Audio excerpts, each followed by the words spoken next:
روز 19 ایون کوچه مرکزی شهرک هلبوک ناحیه واسه انا همین طور پر از چنین تکنیک‌های نوی کشاورزی گردید.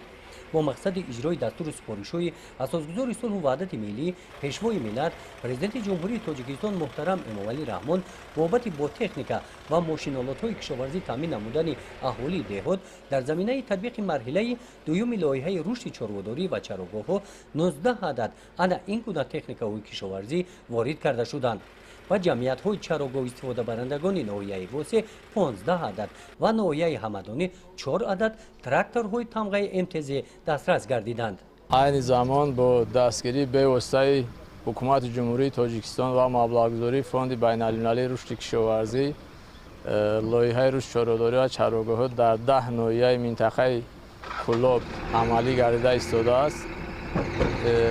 از اول تطبیق لایحه تا این جانب با 10 ناحیه منطقه مذکور زیاده از 338 عدد تراکتور و زیاده از 2000 تکنیک و ماشین‌آلات کشاورزی از قبیل علف دروک‌ها، یدک‌ها، علف تایکنک، غله کوبک‌ها و غیره دسترس کرده شد. مقصد اساسی لایحه این بالا برداشتن سطح زندگی اهالی دهات می باشد. این چنین جهت خوشزاد نمودن چاره‌های اهالی با ناحیه واسه 8 بقعه ذاتی دسترس کرده شد. مراسم رسما سپردن تکنیک‌های کشاورزی نزد مقامات اجرایی حاکمیت دولتی ناحیه واسه برگزار گردید.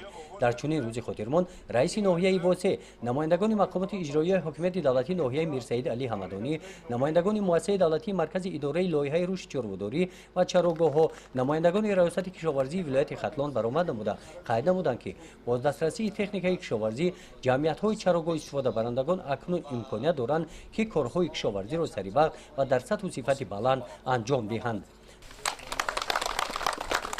در جنبست چرابینی کلیدهای تراکتورها و صاحبانشان تقدیم کرده شدند. گزارش خوجا نظریف خدای نظر ظهورов از ناحیه واسه برای برنامه اطلاعاتی نوید.